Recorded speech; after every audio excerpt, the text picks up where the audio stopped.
Hello, and welcome to the Sidescape Gaming Podcast, episode 21. I'm your host, Jake Burke, joined, as always, by James St. Charles. James, how are you doing despite dying in the heat? Gaming. Gaming. Which is like a polar thing. I want to game more, but it's going to get hotter. So I got to have the fan and the AC. Fan and AC. Just put your headphones on and put a fan right on top of you? We're California gamers. You're in San Diego, but I'm in Sacramento. Actually, you were here, so you know what it's like to game in 90, 100 degree ass. heat. It's terrible. Shirts off, boxers on, let's go. I know, I really wanted to take my shirt off the other day. It was really hot in San Diego in my house, so we didn't turn the AC on. And I was just like, oh my God, I want to take off my shirt. And then my roommate comes up and he doesn't have a shirt on. He's been working downstairs. He's like, I respect this man. He's got it going on.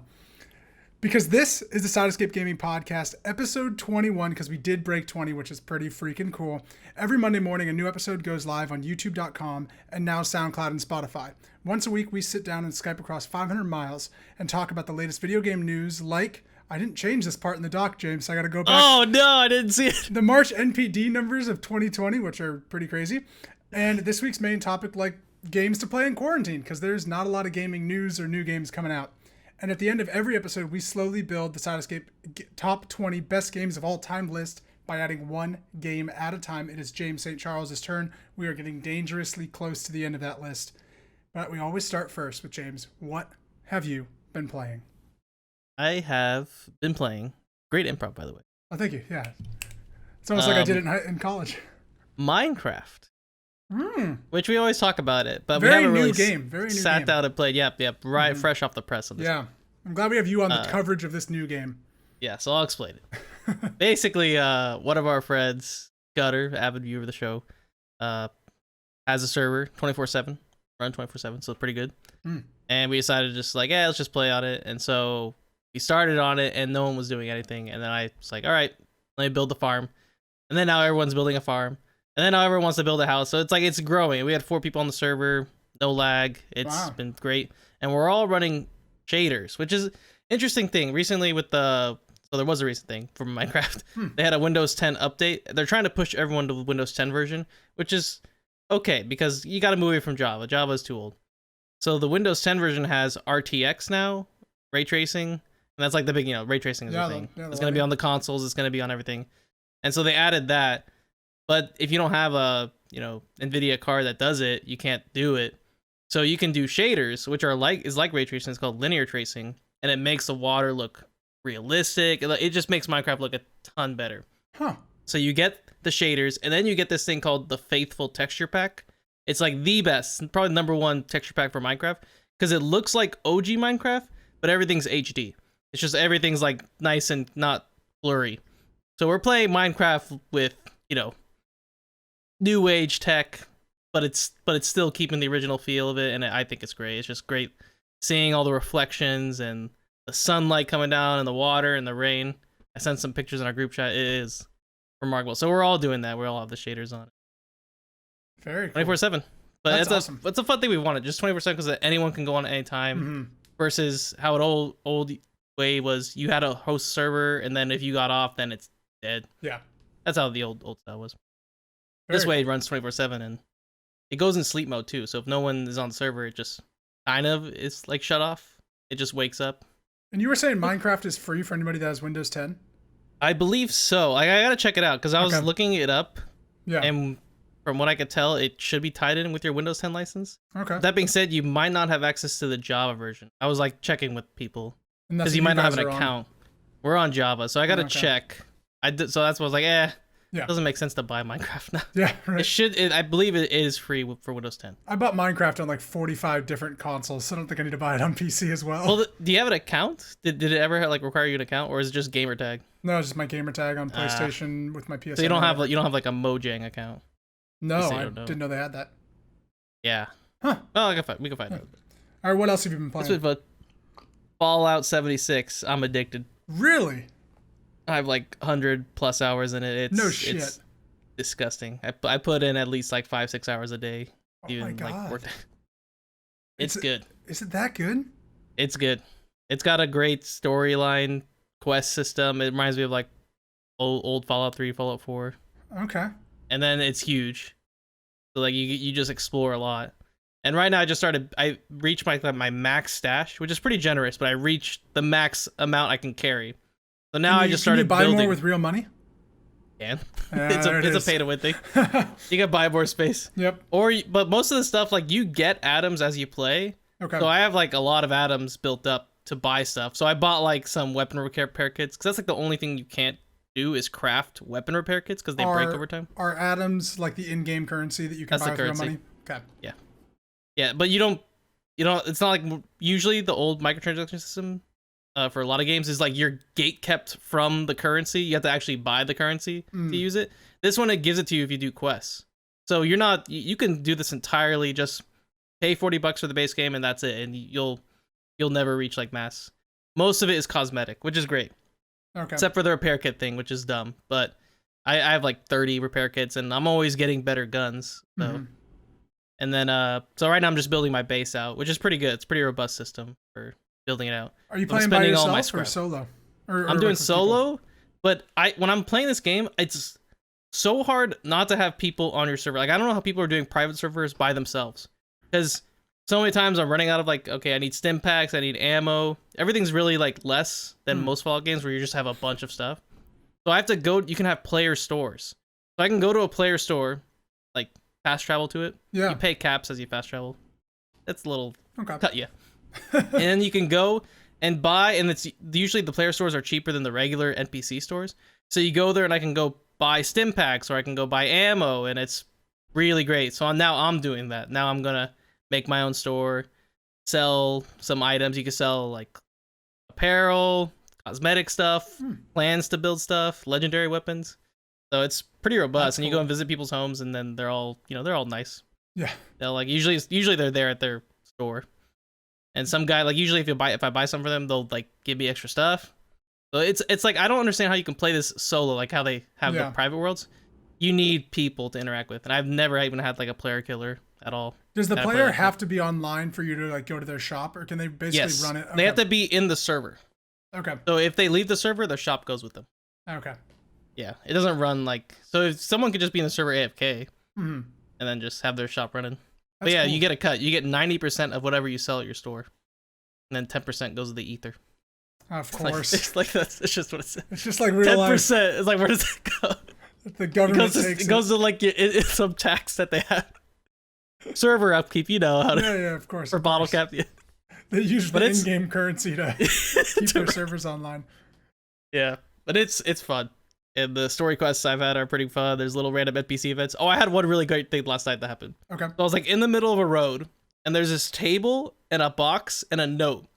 So I read the note, and it says, put something worth 25 caps or more in the box, or you'll be shot dead. And I was like, oh. And he's like, I put the note down, and I put something in the box, and then I looked, and I saw the NPC with the sniper on me. Really? I just walked away. Yeah. It was an NPC? Yeah. It was like an NPC event. But it wasn't there when you have to read the note and it triggers. I thought that little thing was funny. That's fun. So they have like little stuff like that. And then random legendaries walking around. Very cool. It's really fun. God, you have a lot of time in that game. Wow. Yeah. It's and I've probably like 25% of the story done. There's so much to do. That's awesome. Wow. So I think they've really turned around to how this game should have launched. Where it goes from here, we'll see. But really good update with the Wastelanders, because it added a full storyline with human NPCs, which they didn't have. I can't believe that. Like, that doesn't make any sense. Bethesda did a very similar thing with Elder Scrolls Online, right? That launched and people weren't jazzed about it, and they've really over time made like a solid I would want to like go new into that and see how it is. Yeah. Because I feel like Bethesda has been really ramping up their failed projects, which is nice, because that's what No Man's Sky is doing. They're supposed to be releasing really great stuff recently, and I don't know if I could ever go back, because just like people who play Fallout 76 originally, they're probably never going to play. That's understandable. Like, they probably shouldn't play. For me, I knew right away, like, yep, nope, not touching it. But now I come back and it's all clean. It's all good. It's like someone did all the work and I came in and like, yep, here I am. I was here.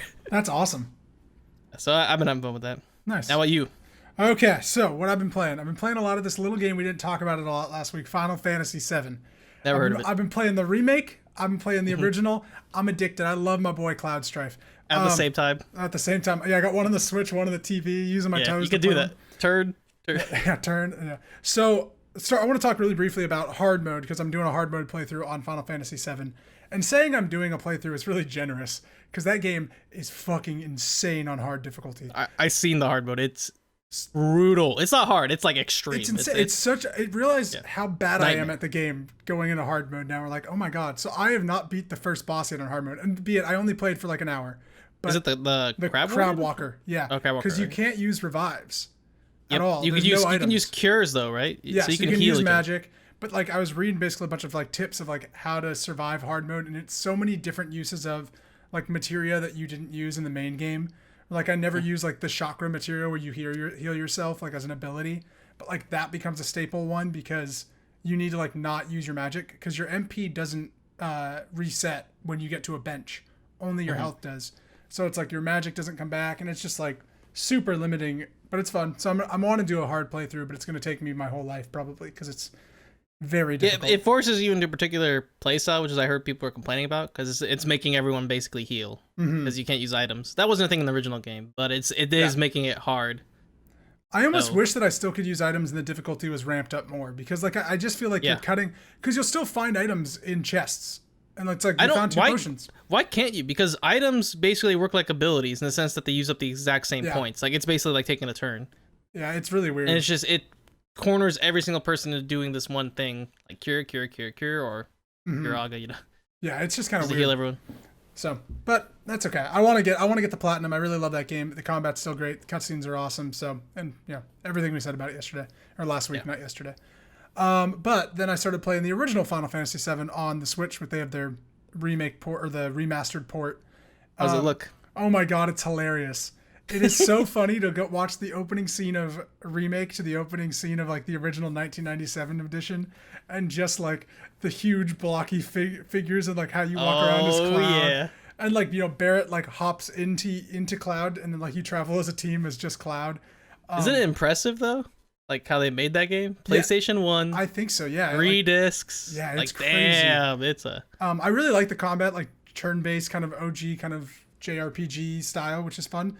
But I'm not very far in it, so I'm just enjoying the Midgar sections, and it's just like it's fun now. Where we were talking about last week, playing it, I can now have the imagination of playing remake with this game, and like, oh, here's the textures. Yep. You can think remake while you're playing the OG, which is probably gonna enhance the OG. I think so, and I'm really enjoying it, and I really like the going into areas like the slums of Sector 7, and it's just like one screen long of just like, here's the bar, here's the Sector 7 slums, that's it. Where like Sector 7 slums this huge portion. Like the scene you're escaping through the regular city in the very beginning of that game, right after you blow up the first reactor, is super short. It's like 2 minutes, not even in the original game. And the remake, it's like a 20-minute, 30-minute section. It's a whole thing, yeah. It's like a whole chapter. That's the beauty of the new Final Fantasy remake and wherever it goes from there, because you can really get enhanced on certain sections. Yeah. So they could do like a full, 30 plus hours per game. Yeah. If they do the 3 games. So they probably will. Yep. But yeah, so I've been enjoying that. And then the last thing, of course, I've been playing, because I'll be playing it for the rest of my life, is Animal Crossing New Horizons. It's been Earth Day. They had their Earth Day event. We have a little Leaf, the sloth, who comes in and he's selling us bushes and flowers. And is it better than Easter? Oh my god, yeah. Fuck, the Easter Bunny guy sucked. Because you know what the problem was? The Easter Bunny thing like impacted resources you could find. Like you'd be shaking a tree for like sticks and an egg would fall out. And you're like, no, I need sticks, or like fishing and then you get an egg. Where this is not like impeding your progress. You can just participate if you want. But then they've added another section to the museum where now they have like famous artwork that you can buy. And it's actual like the Mona Lisa and like I heard some controversy on this. Yeah, it's very interesting. But then they have counterfeits that you have to kind of decipher if it's a counterfeit or not. But it's kind of fun. It's kind of cool to have. I heard some controversy, which I don't know if it was addressed, but it was that they had the David in there, and it's like a children's game. So there, I don't know if, but it was like 1-to-1 David. Yeah, it was 1-to-1. Hanging out. Yeah, so that's why I was like, but then everyone was like saying it's art. Yeah, right. So it's like, when I was in Venice, I was in 5th grade, and I went to go see the David. So, yeah. To me, it's art. It is. So we'll see. But there was some controversy. It's like, people, do you not understand the difference? That's hilarious. That's awesome. So, but that's cool. Really cool. I thought that was a thing that was already in the game. No, they just added. That was a recent thing.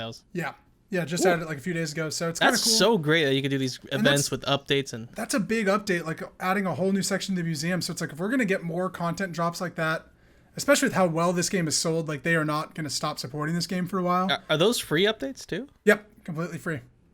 Yep, and it's really Impressive. cool. The whole community rallies around them and stuff, and you know it's Sunday, which means we're hitting on the stock market and really trying to get good prices. So it's a fun game to just kind of keep coming back to, and I love Animal Crossing, and we're going to talk a lot of people game to take love your mind off the current events. Yeah, very much Good. so. So it's very fun. Awesome. Now, speaking of Animal Crossing, we are going to jump right into the news because we are going to talk about the March 2020 NPD numbers. NPD is I like this. Is this come out every month? Yeah, we should do this every month. Yeah. NPD, for those that don't know, I don't know exactly what it stands for, but NPD is the source that tracks video game software and hardware sales. And companies release their information to this group, and they compile all the data. Some companies release total sales, some only release physical copy sales. That's where things get kind of murky. It's hard and to get interesting. all of them. I know people do, all the companies do it differently, and sometimes it's like self-reflective. It's like, oh yeah, we had good sales, and then it's like, okay, am I taking your word for it, or do you have any numbers? Yeah. Well, this is good because they probably get the most accurate sales data. And so the cool thing with March, and we'll just jump right into it, I basically compiled a bunch of information from Brendan St. Clair's article over at gamesindustry.biz. That's one of my favorite websites. If you want a good source for video game news that's not just like a entertainment site as well, like sensationalized. IGN, it's a really good site to get that information. Pretty straightforward. So I'm going to read the top 20 games, and we can talk about them as we kind of go down. This is based in US dollars, and March 1st to April 4th, 2020. This is from the MPT group, like we said. Number one, of course, is Animal Crossing New Horizons. Now, the interesting thing here, we're just going to say it, digital sales are not included in the sales record number that this set, which is insane. And we're going to get to all the records that Animal Crossing has broken. So, number one is Animal Crossing New Horizons. 2, Call of Duty Modern Warfare, the 2019 game. Wait. So, how are they doing that? Is it like the sale of the game? Because people are playing Warzone. Yeah. So people buying just the regular game. Because I think it went on sale everywhere. Yeah. And so then people bought Warzone and then just like, oh, I want to play multiplayer too. Yeah, because Warzone's free. So it's like, oh, yeah, of course. But yeah. Interesting. 3 is MLB The Show 20, which is just on PlayStation 4. So that's pretty crazy. Resident Evil 3 is number 4. NBA 2K 20, Doom Eternal, no Steam numbers on this, just it's probably not that much because they only had 100,000 concurrent players. Because I was looking at the numbers compared to Half-Life Alyx, which had 50K. Yeah. So it was like, damn, this game was available to 100% of Steam users, whereas Half-Life Alyx was available to less than 1%, and it did half as good, which is not good. So that's why I was like, these numbers. It's a little scary. For Steam aren't good. And it also, I think digital sales are not included on Doom Eternal as well. Number 7, Persona 5 Royal, which is awesome. Grand Theft Auto 5 is still at number 8 because it's always going to be in the top 10 forever. Borderlands 3. Then you get the bottom 10 is Mario Kart 8 Deluxe, which digital sales are not included. Neo 2 is number 11. Number 12, Red Dead Redemption 2. Number 13, FIFA 20. Number 14, Super Smash Bros. Ultimate. No digital sales. Number 15, Pokemon Mystery Dungeon Rescue Team DX. Number 16, also no digital sales for any Nintendo game. Number 16 is Madden NFL 20. Number 17, Just Dance 2020. Number 18, Jedi Fallen Order. And number 19, Mortal Kombat 11. And number 20, Call of Duty Modern Warfare 2 Remastered. What are your thoughts on that top 20? Interesting stuff that's being bought. Yeah, I think a lot of sales are happening that are influencing. Yeah, that's what it looks like. Yeah, Mortal Kombat 11 being one of them. MLB The Show. I'm gonna guess a lot of people just love baseball, and that's the and there's no sports going on right now. Yeah, so you want sports? That's why you see NBA 2K20. No. Oh, they're Madden at 16, so Madden's pretty far down. But Madden came out last year in August, right? So you got to think of the show just came out. Yeah. And people are hungry for sports that they can't watch. I think the top list, top 2, interesting. That's really Modern Warfare. That's really just the base game. Damn. Yep, base game. Okay, that makes sense. Yeah. Probably. So little tidbits on stuff. Game software sales were up 34% to 739 million, led by Switch launch of Animal Crossing New Horizons. NPD reported that Nintendo's Island Getaway game had the third highest launch month dollar sales and unit sales of any physical Nintendo published game, trailing only 2018 Super Smash Bros. Ultimate and 2008's Super Smash Bros. Brawl. So it's the third highest launch month for a Nintendo game ever, beating out Zelda, Mario games, which is crazy. New Horizons. Physical, yeah. Yeah, physical. New Horizons has already sold enough to be the best-selling Animal Crossing game in franchise history, at least as far as the U.S. is concerned. Not in this month's NPD, but something that is, talking about for us. Final Fantasy VII Remake has shipped 3.5 million copies in its first 3 days on sale. Numbers include shipments of physical copies of the PlayStation 4 exclusive, as well as digital sales. So that's really good news as well. Very good. Means we're getting a second one. Thank God. Oh yeah. Right when I saw the 3.5 million, I was like, oh, thank God. Good. Yeah. They have it set. They're like, yep. This is probably the best time for the game industry, especially for digital sales, because not many people can go out. You can't. It's really hard to go get a physical copy right now. Yeah. Really hard. So most people are, even if you don't have good internet, you can still download a couple games. I know games are really big. Like Call of Duty is huge. It has a 15 gigabyte update next week coming. Oh my God. Because what's happened is they have chunks, and if they change one chunk, from what I've heard, they have to update the whole chunk. That's a dumb thing. But if you are now realizing like, oh, hey, I don't have to buy the physical game, I could just download it. That's a good thing. And it's weird that Nintendo doesn't release digital sales. I'm like, I know. Do they not have a way to track it? Like, could you imagine how much Animal Crossing is sold digitally? It's printing money for them. They just like, oh, That's yep, insane. Burp. Here's the update. And there's the printer. Just a hypothetical question for you, because this is something I've been thinking about. Do you think Animal Crossing would have sold this well if the coronavirus event and us staying at home wasn't happening? No, I don't think so. It would have sold well, but not as well. Because I don't think it would have been a success. It would have been, yep, oh, everyone's liking it, but nobody would have put in enough time into it. Yeah. To like as normal people would have.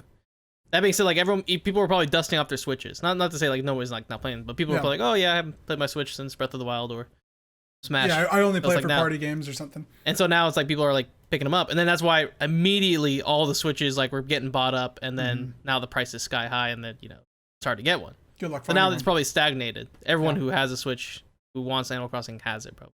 It's crazy. Yeah, it's very crazy. I'm very happy for Nintendo that they had. They need obviously, I'm not happy they got the coronavirus in the sales. No. I'm very happy that they've gotten this game that's kind of skyrocketed the charts. It sucks because there could have been so many more games, like Last of Us coming out, all these stuff that really could have elevated the sales. Because, but the logistics of video games, it's still physical copies for a lot of console games. So that's why working out that marketing, working out the logistics, which is what Last of Us is doing, it's going to be hard for a lot of games. Well, and a lot of that being said, PC games are only like digital now, so it's easy there. Yeah, I just think too, a lot of people that play consoles, they see a game in the store, and that's how they know it's out. Like they're not exactly. So it's advertising that they're losing.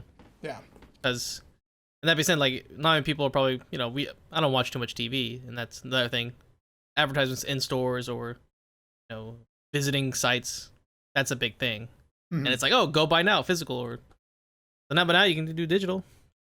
Buy digital, it's great. I don't know why people still buy physical copies. People still like to have something tangible. It's like a book, And it's like the little Some people can't do that. The little Switch cart is so small that like I am so afraid that I'm going to lose those little cartridges. I used to lose them all the time. Like the DS cartridges had a little like case. I lost my Pokemon Silver card, and I just never got over it because it had so many hours in it. Somebody stole my silver. I believe it. Let's track them down. Let's beat the shit out of them. I know. How dare they do that? Who'd you start with in Pokemon Silver? Cyndaquil, Chikorita, or Totodile? It probably would have been Cyndaquil. I'm like a fire type kind of person. It's the only time I've ever started with a water Pokemon. Because it was a freaking alligator. Come on. He had a crocodile. Do you remember the show? He had like what it was like Daffy Duck kind of voice. Oh, did he? That was his voice. So he didn't say his name like all of the Pokemon? He did. I don't know if I can say it though. Oh, okay. Like that. If someone knows that was good. That was what he sounded like. That was impressive. And he would like run on water. I don't remember that version of the show. I remember the original very well. Yeah, that was later. All right, our next story. I think you're going to have a lot more thoughts on this than I do, because you're a lot smarter of a man than I am. Epic relents, puts Fortnite on Google Play. By Brennan St. Clair over at GamesIndustry.biz. Like I said, it's a great site. Some 18 months ago, after releasing the Android version of Fortnite, Epic Games has put the game on the operating system primary storefront, Google Play. The Google Play Fortnite store listing appeared today, signaling an end to all the standoff that had lasted since August of 2018. At the time, Epic CEO Tim Sweeney told GamesIndustry.biz that Fortnite would be bypassing Google Play so the company could have a direct relationship with its customers, and to avoid the storefront's disappropriated 30% cut of app revenues. That's crazy. In explaining, that's the Steam one though. Yeah, well, that's why they made their own store, right?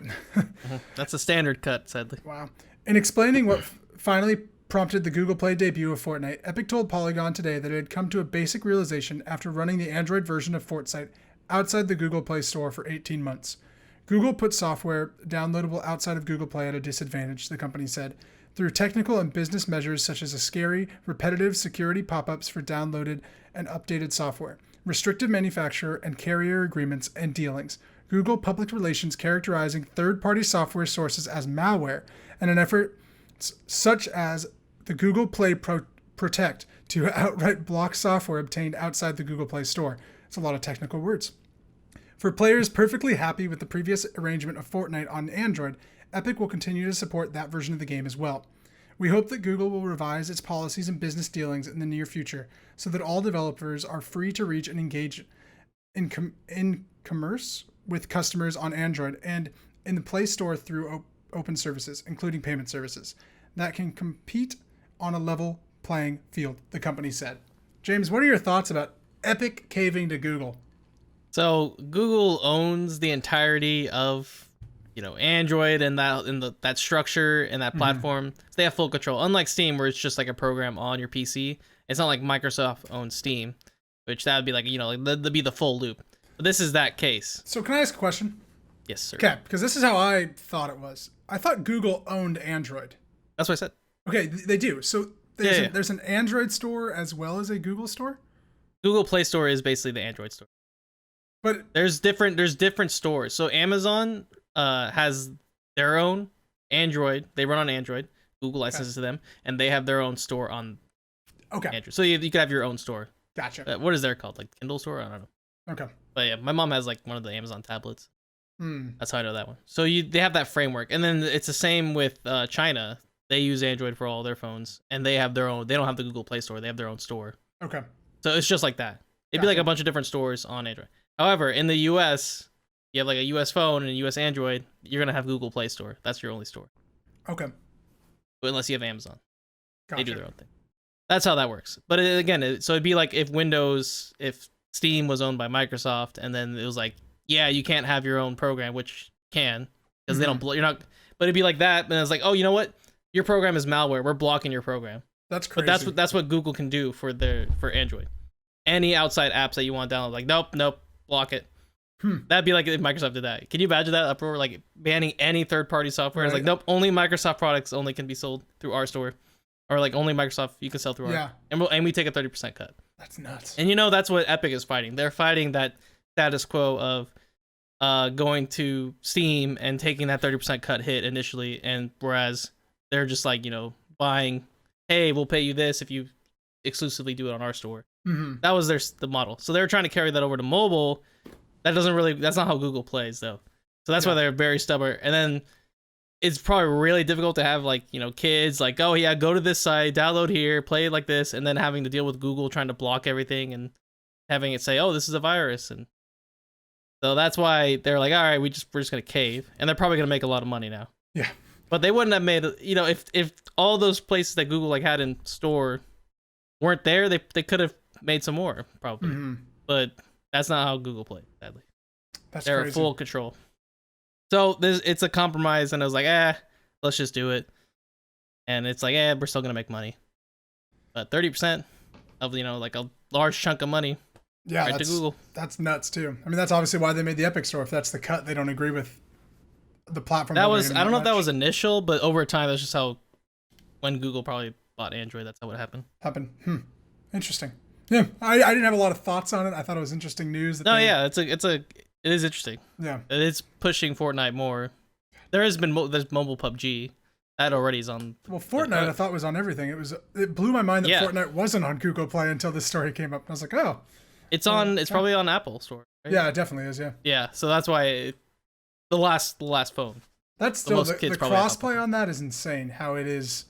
People can play on their phones, switches, and all be in the same party, all in the same lobby, and it's nuts.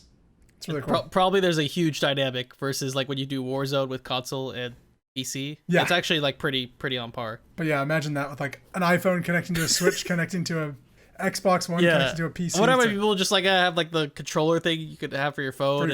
I've seen a lot of people do that. I mean, yeah, could you imagine trying to play it on an iPhone with the little dials? No. No, thank you. I'll build my 4-story structure house. Yeah, right.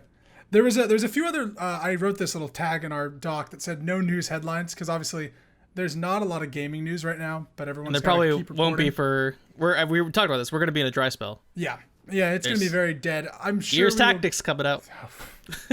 Oh boy. Let's see what it is. Woo! There were a few funny stories, though, that I saw on certain gaming websites that remain anonymous. But obviously the Xbox Series X logo might have leaked, and it is just like the words Xbox Series X written out, and they like were freaking out about that. And I'll get a whole list for next week of just different sites that I've seen that have really great bizarre headlines. gaming news. Yeah, just like not gaming news or stuff that like they're bringing back from a while ago. It was pretty funny. Now, speaking of nothing happening, we are in quarantine, as you all know. We brought it upon ourselves, James, to talk about what we've been playing during quarantine and recommending stuff to each other. And then we thought, this would be a great idea to just do on the show.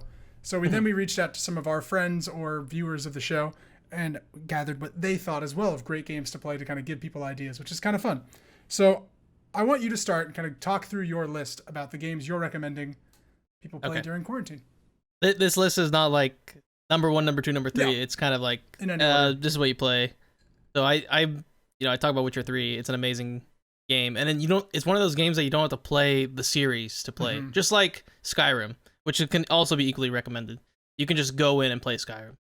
The Witcher 3 is that way. You can just go and play Witcher 3 and not have any memory of or knowledge of Witcher 2 or Witcher 1, which I feel like aren't as playable. The combat is weird, but great game to play. DLC is even amazing. Once you beat the game, that DLC is good. And it's robust, right? It's a huge and open and robust. The music, atmosphere, like we talked about Final Fantasy 7 and its music, and the music for Witcher 3 is perfect. Like Polish composers, and it's a Polish company, but it's like you can feel the environment with that, and the fighting music is great. Well, and if you want to, play just a simple card game that's actually really good. Gwent you want Gwent. It's not like the Gwent they released though. It's way different. But if you want to play Gwent, I like that. Gwent. It's great. That's another example of one of those a game that spawned a game, which is crazy. It's happened with a lot. Yeah, hey, that happens all the time. I know, right? A game that spawns a game. So that they had a great card game. They released Gwent. It was really popular. Now it's kind of like died out a little bit. They changed up the model, and people weren't happy. But there's too many card games. That's all I'll say. Magic's number 1. Next on my list, I put Black Mesa. And we talked about like maybe we weren't gonna do recent game releases. This one did come out recently, but it's been in development for 15 years. So yeah, I put it on the list. Yeah, the remake of Half-Life. Now you can probably play the full Half-Life series, Black Mesa, Half-Life 2, and Half-Life Alyx, all the way through. With Half-Life Alyx technically being a third game because it is tying in. It'd be like a prequel to Half-Life 2, or like a remake where it goes on a different storyline. Like it's 2 games that did the exact same thing. Yeah, Black Mesa is amazing. It's not really story driven. It's more of like just losing yourself in the combat and the puzzles. Really fun puzzles. And then my next game, another puzzle game, like another Valve game, Portal series. Yes, can't recommend enough. I have a lot of puzzle games on here because I like puzzles. Puzzles really are really good to take your mind off things and like concentrate on the game. So Portal 1, Portal 2, story and puzzle. 90% puzzle, or probably 80% puzzle. 20% story. The story's good. Borderlands series. Borderlands 2, one of my all-time favorite games of all. It's so like it's just good story, funny. The other thing just to shoot. Yeah. Loot and shoot. Looter shooters are fun. First person. Did you play game. Borderlands 3? Haven't played it yet. Oh, okay. Gotta play it. You should play it. I have what you think. Yeah. Yeah, I have it, but I haven't played it. I liked it for a while, and then it was like, okay, yeah, this is fun. Yeah, Borderlands 2, I played all the way through, loved it the whole way through. Yeah. I don't know if 3 will do that, but it's good. It's a little. 3 doesn't have Claptrap, right? No, Claptrap, just different voice, but Claptrap's in it. Still the same, like, I don't know. Yeah, I was like, I love Claptrap. He's a good character, so. Good. Minecraft Terraria. I've been playing Minecraft. That's a great game to lose yourself into. Terraria I always put on there because it's like either or. I saw people on their other list that they put another game on there that I didn't put on, but it's those types of games that like you can just spend a lot of time building something, creating something, or fighting something. It's really good time sinker, but also like you get here's what I did. A good Yakuza series. So Yakuza 0 and 1 free on Xbox Game Pass. I know, I gotta play Yakuza 0. Just play 0, and that's how you know if you like the series. Yeah. And that being said, I've gotten to 3, and 3 is like wasn't remastered, and so it's still like the old PS3 type, and it sucks. But 0, 1, and 2 all remastered, and they're beautiful. They're great. Fallout series. I've been playing Fallout 76, Fallout 3, Fallout 4. All those other games are still playable. Yeah, Fallout 4, I'm pretty sure is on sale too on PlayStation. Oh yeah. Yeah. And then my last one, I was like, oh, let's put like a zinger in here. Like these are like games that you just really immerse yourself and spend a lot of time into it. Ether 1 is not like a long game, probably like 8 hours, but it's one of these games that I think we both like. These types of puzzle games that have like a deep story, and I put sad puzzle game on my list. Yeah, it's sad. It's sad. Yeah, Ether 1, Vanishing of Ethan Carter, like all those are there's these sad puzzle games. There's another one, and I can't remember, but it's like What Remains of Edith Finch. Yes, What Remains of Edith Finch. That's a great game. Yeah. Those types of games where they have story and puzzles and you're trying to figure out what's going on. Yeah. This is a great one of that because it talks about like a really sad subject. It talks about dementia, and it's a reflection of what the developers were going through. And that's what I like when I see that in a game. The ending though, it's a BioShock Infinite ending, so it's like, you don't like that ending, it's not that good. But the whole way through is great. So that's my list. No, it's a great list. I think it's obviously bigger games to lose yourself in. I think there's a lot of where people are migrating to. This is the perfect time to do any of that. If you haven't had a chance to play a lot of these great games that you can time sync, do it. You played Crosscode, right? Yes. Did you play all I of haven't it? beaten it. No, but How it's so long good. Is it? It's long. It's long. I probably have like 15, 20 hours into it, and I'm like nowhere near done. But it's fun. It's free on Game Pass. That's a really great puzzle game. Good puzzle game. Story is okay so far, but it's a really creative puzzle game. So for my list, I tried to get a lot of games that were on sale that you could easily play that weren't too expensive. So the Uncharted series, this is my number one right now because the Uncharted series 1 through 4, all of them by Naughty Dog, are free right now on PlayStation 4 for almost anybody that has PS Plus. But Uncharted 4 right now is free for anyone that owns a PlayStation 4. As part of their stay-at-home initiative, which is really cool. I actually hope they continue it and they, give it another game. I downloaded all of it. I have the collection and 4. This is my, I know you have God of War that you still need to finish and stuff, but yes, that would be my thing. That I think you need to play Uncharted 1, 2, 3, and 4. But they're free right now, and it's awesome that they're doing this. They're one of the great cinematic games of all time, and they started a lot of what we see now in games and how they use cutscenes to kind of add to the overall experience. Yep. Next game, Assassin's Creed Odyssey. It's on sale right now on PlayStation. You can get the entire game with all the DLCs for like $25. They reinvented Assassin's Creed with this game. It is fantastic. It is open. It is more like an open world RPG than an Assassin's Creed game. Very rarely are you assassinating people, but it's very fun. I love it. I had an absolute blast playing it when I did back in 2018, I think is when it came out. Really great game. BioShock Collection, it's all on PlayStation for sale. It's on sale. I think it's like $10-15. Great series. Got it. Attaboy. The first game is great. And then 2 is really good too. It's not, and then BioShock Infinite is, I think, a very polarizing game that you either love or we talked about it. Yeah. The ending is but it's a polarizing game and it's not the best game. Yeah. And I like the ending, but I don't like most of the middle of it. Did you play any of the DLC? No. For it? Because it continued the story. I heard Burial at Sea is really good.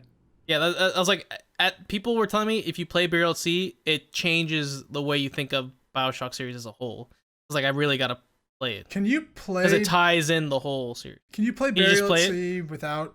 I believe so. It's like the BioShock 2. Let me check on that. Yeah, because I might do that actually. Yeah, because I forgot about that. I've been meaning to play Burial at Sea. And the collection comes with all the DLC. Okay. Yeah. Batman. I got it on PlayStation. Yeah. It was I think it was on one PS Plus thing. Yeah, it was free on PlayStation Plus 2 months ago or something. Batman Return to Arkham, which is the collection of Arkham Asylum and Arkham City, are remastered for PlayStation 4. That's on sale as well. Both great superhero fighting games that are really probably one of the best. Yeah. Released. Yeah. Arkham Asylum is incredible Metroidvania game that is just brilliantly made. And Arkham City is really good too. And they just made it a bigger Arkham Asylum. Both of them are fantastic. And then I just put almost any Zelda game. If you really want to go on an adventure, Zelda. Just play a Zelda. I saw someone playing Majora's Mask recently, and I was like, man, that game is so different from Ocarina of Time. Yes. Like the way that one's structured. Like, Majora's Mask is a mindfuck. Is what? Like, I was like watching it, I was like, dang. I never beat it as a kid. I finally beat it like when I was in college, and they re-released it for the 3DS. It was like the first. I don't understand how you could, because I was watching this guy struggle through it, and everyone was helping him, like in the You had to like have a notebook to like check off what you were doing every day. It's crazy. Then I put Sunset Overdrive. We talked about it last week. It's on Game Pass. It's just a fun, ridiculous action game that you can just do whatever. And then I put some games that I hope everybody plays in their life because they're fantastic, and one of my favorite studios, which is Supergiant Games. They are an indie developer that did Bastion, Transistor, Pyre, and now Hades on the Epic Game Store, which I think it's also on Steam now too. Yep, it is. But they're just a fantastic studio, and if you want like short little experiences, except for Hades, they're like 15-hour games, and they're just awesome, just fantastic action games, and I really recommend them, especially Bastion. Yeah, Bastion #1. Yeah, Transistor is so fun to teleport. Transistor is amazing, and then Pyre is so uniquely different, and Pyre is NBA Jam crossed with like a mythical world, crossed with like a I can't even think of the word, like visual novel. That's how Ted described it too. Yeah. He's like, it's NBA Jam. It's dude, honestly, play Pyre. Or Blood Bowl. He described it as Blood Bowl. Pretty accurate. That's an old series. All right, now we have a list from our audience, which is pretty cool. It's our first audience interaction on our show, and we can just rip these people's lists apart or congratulate them. We have them on air. Yeah, I wish, right? All in everywhere. Cut to Colton. So Colton Deck from LA, California. Might as well, because I know where everyone's from. The entire Metro series, so Metro Exodus, which we 1 through 3, I guess. Oh, so they have the Redux versions, like the remastered. Yeah. I was playing through 1, and then stuff came out, and I need to return to it. Oh, you should. Metro is great. Playing that first series, like, man, you're really immersed into like the style of the game and what you're fighting. It's scary too. Yeah. I like it. If you like Fallout, it'd be like a similar type of like Fallout, Russian based. I tried to play the third one with no context of what this series was, and it was very jarring, and I realized that was not how I should play that game. One is a good example of what it is. Like, especially with the remastered. Don't play the old one. There is a remastered. Yeah. A Redux. Okay. That's what I was playing. Oxenfree, which is like a story-based game, which is very good. I've played it. It's fun. Point and click kind of adventure. Journey, of course. Journey is a beautiful 2-hour game that everybody should play. It was free on PlayStation Plus a while ago, and I think it's free right now with Stay at Home. It's on PC as well because it's on the Epic Store. Yes, but I think it's on PlayStation right now with the Stay at Home initiative. I think it's good. Uncharted 4 and Journey, which is awesome. And then of course, I think you're right. The Last of Us. And when I asked Colt why he said The Last of Us, he said just to remind us that it could always be worse out there. I was gonna put that on there because I was like, man, people want to like keep your mind away from the situation, but I saw someone recently playing Last of Us, and they felt what you felt, like how your situation was. You were already sad, and you were playing this game, and it just like enhanced your feelings and kind of like come to terms. I think this would be good if you were like feeling sad right now, just to play it. I think not to say like, oh, you can feel more sad, but you can really immerse yourself into this story. Yeah, I'm aching for another playthrough of The Last of Us. It's a good game. Do you play the DLC? Because I didn't know there was like I have not played the DLC. Left Behind is fantastic. Yes, Left Behind. I gotta play that. Yeah, it's really good. It's like 2 hours. It's awesome. It's all about Ellie's story, like of how she. Yeah, it was like right before The Last of Us starts. Right? Mm-hmm. Yep. Yeah, it's really good. Then Jason Vikovich from Sonoma, California. He talked about Animal Crossing: New Horizons, of course. Call of Duty: Modern Warfare, the original. He said it's a great way to like play with friends and just dick around, either playing the multiplayer or Warzone. Rocket League, kind of another one of those games. He's a big Rocket League guy. He always has been. He's my good friend from college. And then the Jackbox games, kind of a good way. We've been playing a lot of Jackbox at my house as well, and played some with my parents last night. And what a treat! Oh, they like that. Yeah. Hunter Phillips, who has been on some Side Escape content, said he had Animal Crossing. Duh. That's all he. That's all he wrote. I love the quotes he has. Yeah. We should have got their quotes right. I know. I got some people's quotes. COD Warzone, great to hang out with friends. Super Mario Odyssey, great atmosphere to get your mind off the COVID bullshit. Which, if you haven't played Super Mario Odyssey and you have a Switch, you really should. They're fantastic. Skyrim, Breath of the Wild, or any open world game. I think we've kind of figured out. You want an open world. Open world game, RPG games. Yeah. Those are the perfect games to play right now. Yeah. Really immerse yourself into the story, the build, the atmosphere. Mm-hmm. Great things to get your mind off the current events. Ted Libby, who is from Sacramento, Who's California. this guy? Who's this guy? Mario Kart, which is obviously play with friends, you know? Any of the Mario Karts too. He didn't give me a specific Mario Kart. He just put Mario Kart. Yeah. That's it. Which actually, there is no game called Mario Kart. There is no Mario Kart game, Ted. So what a loser. What are we playing? Yeah. Super Mario Kart for the SNES. Yes. Minecraft, which we've talked a lot about Minecraft. Then he wrote Stardew Valley, and we had a few people write Stardew Valley. Obviously, yes. Very similar kind of Minecraft-y game, but just to lose yourself into daily activities, right? Yeah, I know you're not a big fan of it, but I really want to do like a multiplayer StarCraft with someone because I when that game came out, I poured in like all the hours, got every little thing, and then I stopped because there was nothing to do. Now there's a bunch of updates, and I have not gone back. But dude, I'm ready for his next game, which is like Spellbound or something, and it's the Harry Potter-esque type. Harry Potter Wizarding World game. He is such a good, and we're talking about the developer Chucklefish. No, that's the publisher. What's the guy's name? Concerned Ape. That's the name. Concerned Ape is probably one of the best developers I've ever seen because he is dedicated to his games. Like updates, boom, he's doing it himself. Developer, one guy doing all this stuff. He has a team now, but he was doing everything by himself when he's talking about the original Stardew Valley, and he's a god developer. I'd say like just when I think of indie developers, this guy is a standard. There's someone to look up to. There's a book, Blood, Sweat, and Pixels by Jason Schreier from not Kotaku anymore. Kotaku. Bloomberg, I guess now. Yes. But Jason Schreier wrote a book, and it's all these different stories on like development hells and development cycles. And one of them was about Stardew Valley, and it is so interesting that this guy was like living on like slices of bread, and like he like quit his job to do this game, and like him and his wife were like back and forth like if it was worth it, and of course now it is because it sold like 15 million copies. He has all the money he needs. Yeah. And he's not stopping. No. He's continuing, and he is still like making a new game, but also putting updates for the old game on consoles.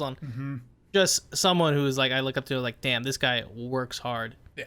For his dream, and it made a great game. So yeah. Then we've got Jonathan. We didn't finish this. Any battle royale, which obviously Mario. Which one, Ted? Oh my God, he's really just loose on these ones. Mario Odyssey, which we talked about earlier, really great game, just really fun and whimsical. Mario Odyssey or Super Mario Odyssey? It's Super Mario Odyssey. This guy doesn't know how to name names. And then we have the SNES or NES on Switch, just to kind of dive back through gaming history, which I thought was pretty cool to mention. Jonathan Sims, which is from where is he? Murrieta, California. There it is. Jonathan Sims. Went to his wedding. Good guy. Stardew Valley, he mentioned. Animal Crossing New Horizons. My Time at Portia, which have you played? No, but that's like a type of... It's like a very similar like Stardew Valley. Yeah. But it's third-person view. Mm-hmm. Super Smash Bros. Ultimate, which it says Super Smash Bros. Ultimate, which I would watch that too. Nice. Yeah. And then Skyrim, of course, which we've already talked a little bit about. Then you've got Cameron McNally from Sonoma, California. He has a great... I liked his list is good. Stuff. Yeah, he wrote some good stuff too. So we've got Borderlands 3. 2 DLCs are out and worth every penny, plus the game's in-game loot events and constant updates and hot fixes. Balanced pretty nicely right now. So he's a big fan of Borderlands 3, which you were talking about playing. I got to give it a try, yeah. Right. Do you have it on PS4 or do you have it on PC? I have got it for me on PC because it came out and it was like half off. So we're doing PC probably. Yeah, okay. Then Lonely Mountains Downhill, which I had never heard of before. It's a simple downhill bike game. Great, simple game to cleanse the palate. And it's on Game Pass. Ooh. Yeah. Titanfall 2. Game is cheap, worth buying for a great 6-hour campaign. Multiplayer has a small but consistent fan base. Titanfall 2's campaign is freaking incredible. This has a co-op campaign as well. Does it? I have not played it. It has a 4-player co-op campaign. Ooh. Is it on Game Pass? It's on Origin. It was on it was like free on Origin at one point, or maybe it was like really, really cheap because I have it. But yeah. I don't think it's on. Actually, I should check Game Pass. I feel like I remember seeing it, but maybe I was on my Origin. Yeah, I don't know if it is. And then Eververse, a live, die, upgrade, repeat space fighter with a story. Put on some music and start flying because this game gets visually trippy quickly. I only recommend trying out different control options other than the default, and it's on Game Pass as well. So, this is probably the best list out of all of our lists because I feel like it's a lot of wide variety in games and not like off the beaten path games. So yeah, I would say other than my list, Cameron has a great list. That's probably the second best list on there because my list was really and my good. List too, yeah. Yours is alright, James. I'm gonna be honest. I'm sick and tired of you talking about this Witcher 3 game. Witcher 3 plus DLCs. And then I've realized this. I don't know how to say Gunner's last name, so we're gonna attempt this. Oh, it's spelt wrong. It's Gualco. Gualco. It's Gualco. Okay, so Gunnar Gualco, which is a great name. Civ 6, Yeah, Josh. Halo Master Chief Collection, Skyrim, Overcooked, which we haven't talked about, which obviously... He's been playing that with his roommate. Dude, great. Which is his cousin. Great they've couch been loving multiplayer game. We were at one point we were playing and it got heated. Yeah, we had you and I locked. Yeah, you and I kicked ass in that game. Yeah, I we do were not it. recommend playing Overcooked with your girlfriend who does not play a lot of video games. You may end up wanting to break up after the fights that you have over Overcooked. Just FYI, not for personal experience or anything. Just no. Just And then he even wrote The Witcher 3 Wild Hunt, but he did not say plus DLCs. Just FYI. So those are kind of the lists of if you want to get some games playing during quarantine. That's kind of great little list to go. Any new games coming out, James, that you're excited for, like little indies or anything? I'm getting more and more interested in Predator Hunting. I've been digging, looking at you're talking about Alien. I watched people play the beta, and it was a really like one little like step into it. I hope there's more because from what it looked close to Evolve, except the Predator was really refined, and the humans didn't have a lot to do though. That's what there's little issues there. Like they needed more things like in Evolve, like properly. See, I think progress the game. I think that they did that on purpose. Of like they didn't want to make the Evolve people like evolve all the characters of like specific things that they had to do. Yeah, right? Abilities, and they realized that that's not good for like a multiplayer where people jump in. So all the characters are just like we can shoot the Predator. Which is very Predator-esque, right? Like, they're not like, you gotta use the trip mines to do the stun grenade. To do or this. It's like, oh, I gotta go farm this thing to go do this thing to turn on that. Yeah. That's why Evolve failed, I feel. Because it's like, oh, I have to go, like, eat little creatures to gain my health. And it's like, why do I do that? Spend all this time and then go in and hit, like, a wet noodle. And then leave and then power up. So, yeah, the Predator looked like pretty it looks OP. interesting. If I can get a group, I want to play it. I don't know if I want to play it by myself, but it's like the Resident Evil multiplayer. It needs a good group to play. It's not something you single player go into. So, yeah. Okay. Now, James, we always end our show with adding up to the top 20 games of all time. Right now, I believe that we have 17 out of 20. I know it says 16, but that's not correct. Yes, 17. 17 out of 20. So here they are so far. Super Mario World, Minecraft, The Last of Us, Doom 1993, The Legend of Zelda Ocarina of Time, The Legend of Zelda Breath of the Wild, Halo, Halo 2, Call of Duty 4 Modern Warfare, BioShock, Portal 2, Half-Life 2, Mass Effect 2, Witcher 3 The Wild Hunt plus DLCs, Shadow of the Colossus, Grand Theft Auto 5, and Final Fantasy 7 Remake. James, you have 2 picks left. Yeah, I get the last pick. I know. What's your final pick? Taking a cute quarterback. Anyways, no. So, my second to last pick. I mentioned the game before. I didn't put it on my list here. Someone else put it on their list. Someone did put it on their list. Ooh. My man, Jonathan Sims, put down Skyrim. Yeah. The first Elder Scrolls game, and we talked about it. We knew this game was going to go on the list. This catapulted the whole... The fifth Elder Scrolls game. Yes. Yeah. Elder Scrolls 5 Skyrim. Yeah. You said first. No, sorry. I'm saying this is the first game in the entire series. Yeah. I didn't finish my entire... Okay, gotcha. Sorry. Okay. It's the first game in the entire series that catapulted the Elder Scrolls. Like, it was known. People like 3, people like Oblivion. I saw people play Oblivion, and I thought they were nerds. Yep, me too. I was like, oh, man, you play Oblivion? Like, it was just like, ugh. Those guys. But then... I'm a Khajiit, you loser. Yeah, like, then Skyrim comes out, and it changed everyone's perspective on this series. Like, this is probably a lot of people's first time playing an RPG. Yeah. It's definitely my first time.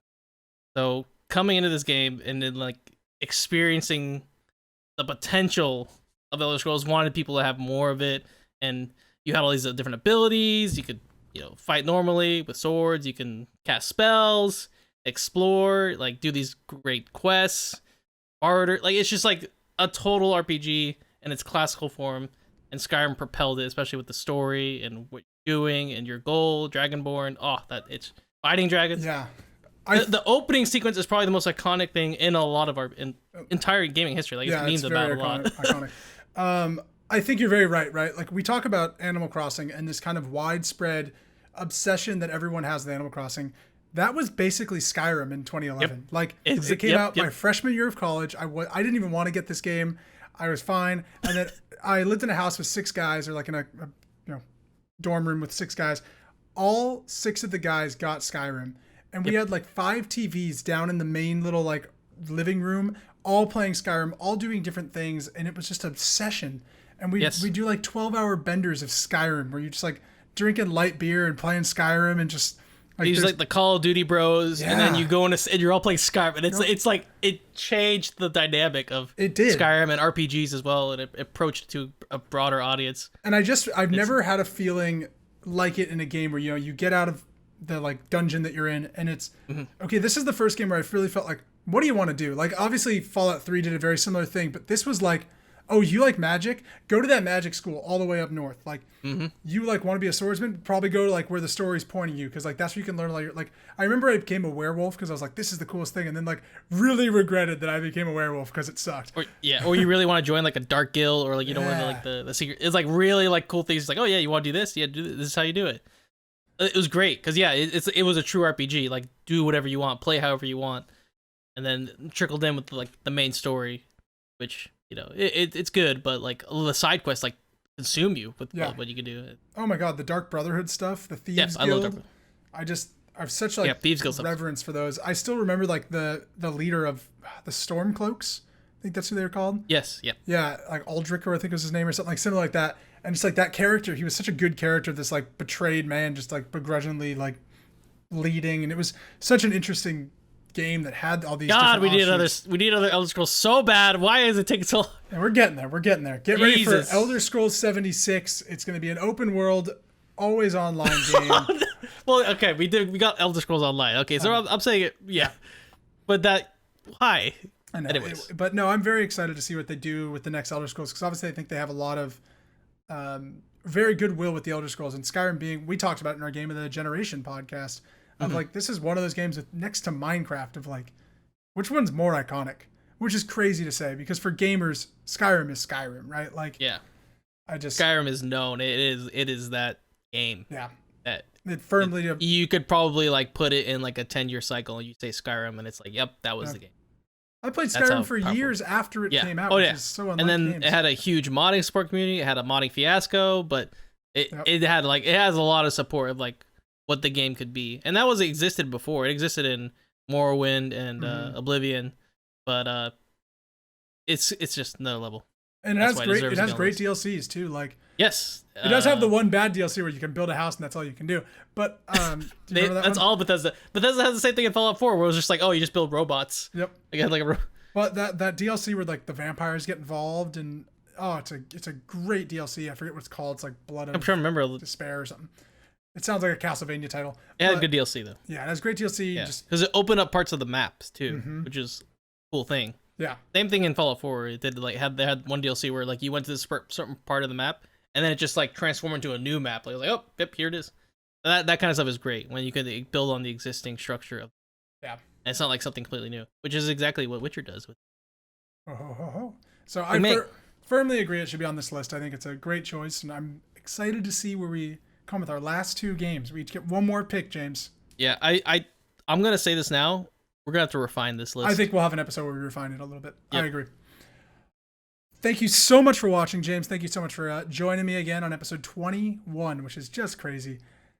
Any final thoughts before we say au revoir for the week? Gaming is gonna get hard. It is. Because there's not gonna be new stuff, but this is why we came up with this list. Yeah, I think it's a great list. Pick a game from here. I probably should have described more like what each one does, but if you're a first-person shooter, RPG style, there's a lot of stuff out there, and these are the games you should be playing. Yep, agreed. And hey, Persona 5 Royal, if you need a 130-hour RPG, go play that. Yeah, but if you really don't have time, if you really have a lot of time, play that. Exactly. Boom. Well, thank you so much for watching. Please remember to like, subscribe, share, all that jazz on YouTube, and we are on Spotify at Sidescape as well. And we will see you next week.